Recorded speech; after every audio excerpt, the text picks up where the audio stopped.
High, আমি রূপম। আজকের এই ভিডিওতে আমরা ইন্ডিয়ান সিনেমার বেশ কিছু আপডেটস দেবো। তো চলো আজকের ভিডিও শুরু করা যাক। আজকের প্রথম যেটা আপডেট সেটা হচ্ছে রামায়ণ ছবিটা নিয়ে। এই ছবিটার বাজেট নিয়ে কথা হয়েছে, কাস্টিং নিয়ে কথা হয়েছে। এই ছবিটার ইনিশিয়াল যে প্ল্যান ছিল এই ছবিটা 3টে পার্টে আসবে, এখন ওটা হচ্ছে না। এই ছবিটা 2টো পার্টে আসছে এবং ছবিটার শ্যুট হবে 350 দিন ধরে, প্রায় 1 বছর ধরে এই ছবিটা শ্যুট হবে। তো দেখার এই যে ছবিটা ট্রিলজি, তারপর 2টো পার্টে আসছে, এই যে চেঞ্জটা করা হলো, এতে কি কোনো সমস্যা হয়? এবং এর আগে কিন্তু এমনটাও শোনা গেছিলো ছবিটা এমন জায়গায়, ছবিটার ফার্স্ট পার্টটা এন্ড হবে যেখানে আমরা হনুমানকে দেখতে পাবো। হনুমানের অল্প পোর্শন থাকবে, রাবণকে জাস্ট রিভিল করা হবে। ঠিক আছে, তো এই যে অ্যাসপেক্টগুলো ছিল সেগুলো কি চেঞ্জ হয় না হয় না?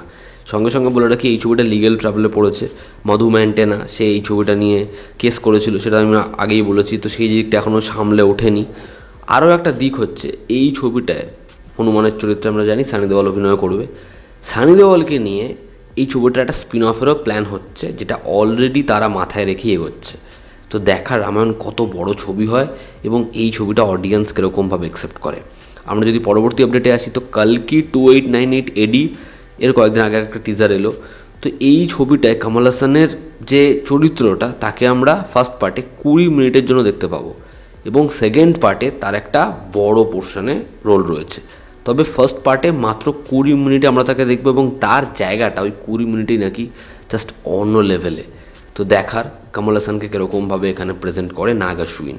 আমরা যদি পরবর্তী আপডেটে আসি, হাউসফুল 5 এই ছবিতে নতুন কাস্ট হিসেবে যুক্ত হলো অর্জুন রামপাল। তাকে আমরা হাউসফুলের একদম প্রথম পার্টে দেখতে পেয়েছিলাম এবং সেখানে তার কাজ যথেষ্ট ভালো ছিল, এই যে সাইনটা। তো দেখার হাউসফুল 5-এ তাকে কীরকম ক্যারেক্টার দেওয়া হয়। আমরা যদি পরবর্তী আপডেটে আসি, welcome to the jungle, welcome 3 এই ছবিটা নিয়ে না মানে আশা বেশি কিছু করো না। হ্যাঁ, এই ছবিটা গেছে, আবার এই ছবিটা থেকে বেরিয়ে গেল সঞ্জয় দত্ত। তার সাথে অনেক সমস্যা হচ্ছিল, স্ক্রিপ্টের পরিবর্তন হওয়াতে ছবির কাজ শুরু হয়ে গেছে, তার ক্যারেক্টারটাকে বারবার বদল করে দেওয়া হচ্ছে, এরকম বহু ইস্যু হচ্ছিল। ফাইনালি সঞ্জয় দত্ত এই ছবিটা থেকে বেরিয়ে গেছে। এই ছবিটায় কিন্তু একটার পর একটা সমস্যা লেগেই আছে এবং একটা কথা আছে না, অতি সন্ন্যাসীতে গাজন নষ্ট, এই বোধহয় হতে চলেছে ওয়েলকাম টু দ্য জঙ্গল ছবিটা। এরকম কাস্টিং মানে কাউকে বাদ দেয়নি, কিন্তু ছবির ডিরেক্টর নিয়েছে ধ্বজা একটা। তো এই ছবিটা আমার মনে হয় না কিছু হবে। দেখার এই ছবিটা বক্স অফিসে কী করতে পারে এবং সঞ্জয় দত্তকে কে রিপ্লেস করে। আমরা যদি পরবর্তী আপডেটে আসি, সারফিরা, ভেদা এবং ইন্ডিয়ান 2 এই 3টে বড় ছবি একই দিনে আসছে এবং একটা মেগা ক্ল্যাশ আমরা দেখতে পাবো। দেখার সেই সময় বক্স অফিসে কোন ছবি এগিয়ে থাকে। কানাপ্পা ছবি, যেখানে অক্ষয় কুমার, প্রভাস এরা কেমিও করছে, এই ছবিটার টিজার আসবে, একটা বড় অ্যানাউন্সমেন্ট হবে 13 জুন। দেখার সেই অ্যানাউন্সমেন্টটা কতটা ইমপ্রেসিভ হয়। অনুরাগ কাশ্যপ ববি দেওয়ালকে একটা ছবি করছে আমরা জানি, যেটা একটা age of the sheath thriller. তো এই ছবিতে একটা ভালো কাস্টিং রয়েছে, যেখানে ববি দেওয়াল, সানায়া মালহোত্রা, মালায়ালাম স্টার জজু জর্জ এবং শাবা আজাদ, এই 4জন হচ্ছে ছবির প্রাইম কাস্ট। দেখার এই থ্রিলার ছবিটা হয় কেমন, কাশ্যপ ববি ভাইকে কীরকমভাবে প্রেজেন্ট করে। এর পরবর্তী যেটা আপডেট সেটা হচ্ছে টাইগার শ্রফকে রিলঞ্চ করার প্ল্যান করেছে করণ জোহর। টাইগার শ্রফের কেরিয়ারের যে অবস্থা, 70% সে নিজের ফিজ কমিয়ে দিয়েছে, আমরা এটা নিয়ে আপডেট দিয়েছি। তো করণ জোহর তাকে নিয়ে একটা মেগা অ্যাকশন ফিল্ম বানাচ্ছে, মানে প্রডিউস করছে, যে ছবিটার বাজেটও লিমিটেড হবে এবং এই ছবিতে অ্যাকশন সিকোয়েন্স একদম অন্য লেভেলেই থাকবে। দেখার ছবির পরিচালক কে হয়, তবে ছবির রাইটিংয়ের কাজ ইনিশিয়ালি শুরু হয়েছে।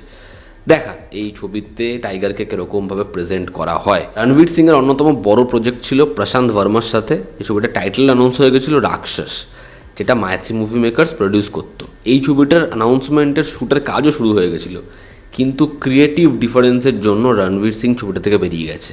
তো এই ছবিটা রণবীর সিং আর নেই। তো মেবি এই প্রজেক্টটা অন্য কাউকে নিয়ে হবে, না হলে শেলফ হবে। দেখার প্রশান্ত ভার্মার নেক্সট ফিল্ম কার সাথে হয়। রামায়ণ নিয়ে আরও একটা আপডেট, এই ছবিতে সোনার লঙ্কা এবং রাবণকে এই লঙ্কার ভূপতি এটা এস্টাবলিশ করার জন্য ছবিতে আসল সোনার ব্যবহার করা হচ্ছে। হ্যাঁ, জাঁকজমকের জন্য এখানে আসল সোনা ব্যবহার করা হচ্ছে এবং কস্টিউম ডিজাইনেও সেই সোনার ব্যবহার করা হবে। দেখার রকস্টার ইয়াসের যখন ফার্স্ট লুকটা আসে কীরকম হয় সেটা। তোমরা নিশ্চয়ই হরিশ কালিয়ানের ছবি পার্কিং সিনেমাটা দেখেছো। এই ছবিটা ভারতীয় 4 ভাষায় রিমেক হচ্ছে এবং ইন্টারন্যাশনালিও ছবিটা রিমেক হচ্ছে। দেখার এই ছবিটার রিমেক ভার্সন কীরকমভাবে সাকসেসফুল হয়, হিন্দিতে কি রিমেক হয় ছবিটা চলে। তো এই ছিল আজকের লেটেস্ট আপডেটস। ভালো লেগে থাকলে লাইক করো, শেয়ার করো, সাবস্ক্রাইব করো, তোমাদের কি অপিনিয়ন জানিও জনতা আমাদের পাশে আছে, আবার দেখা হচ্ছে, টেক কেয়ার।